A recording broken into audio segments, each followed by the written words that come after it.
My name is IbrahimTraore, President of BurkinaFaso, and I will not whisper when history demands a roar. I speak today not with malice, but with fire, a fire that has burned quiet inside every heart for generations. This continent, our continent, has been pillaged, patronized, divided, and dismissed, not just through war, but through economic traps, political puppets, and so-spoken threats wrapped in foreign flags. And now, we are told, again, to stay in line or face consequences. They say Netanyahu warned us. Whether his paquetos exact words or not, no longer matters. What matters is the arrogance behind terror, the message behind centuries of occupation, extraction, and control. But hear me now, we are not your colonies, not your usurpers, not your silence. We are not here to serve a global agendas.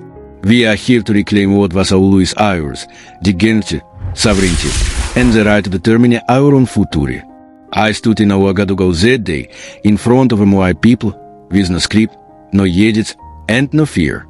Because when truth lives in your chest, you don't rehearse, you release.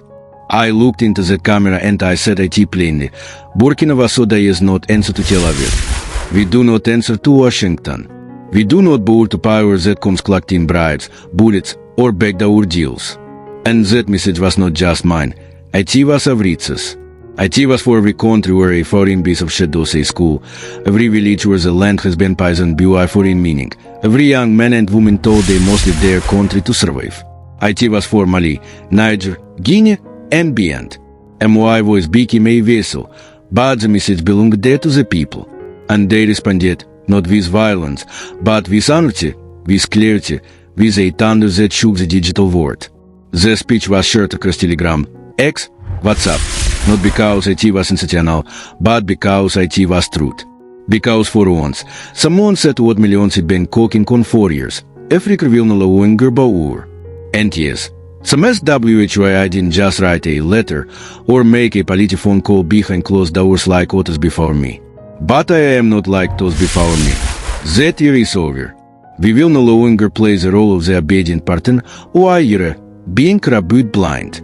We will no longer accept leakages from nations whose wealth is built on our stolen resources and buried bodies. And make no mistake, this is not rage, this is resolve. This is not rebellion, it is reclamation. We don't want war, but you're no longer afraid of it. What we want is respect, not charity, not handouts, not threats hidden behind smiles. True, lasting respect. Because Africa is not your battleground. IT is not your investment chimera. IT is not your dumping ground for failed ideologies. Africa is spirit, is soul, is power, and IT has reacted. You can no longer suppress this movement. You can no longer buy this generation. Our youth are alert, our leaders are rising, our flags are flying without shame or silence. And if you still think this is about one speech, one country, or one man, then you have already lost. Because this is not the Africa of yesterday. This is the Africa of now.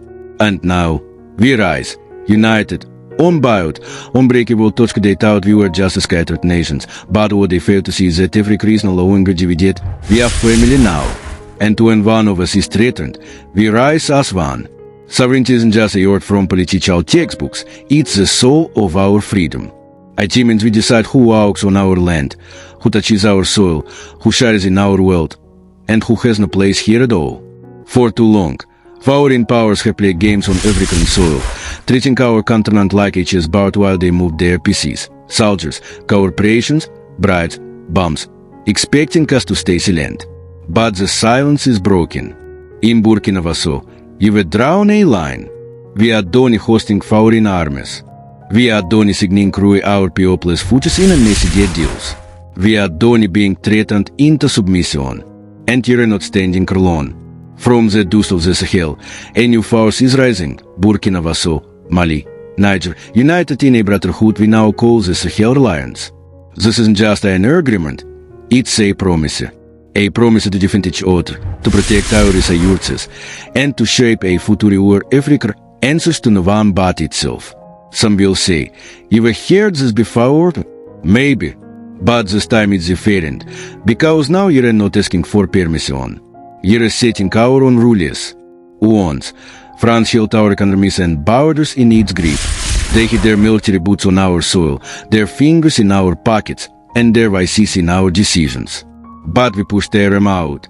Mali did IT, Niger did IT, Burkina Faso did IT, and more will follow. UNS against Netanyahu. I wasn't calling out one man.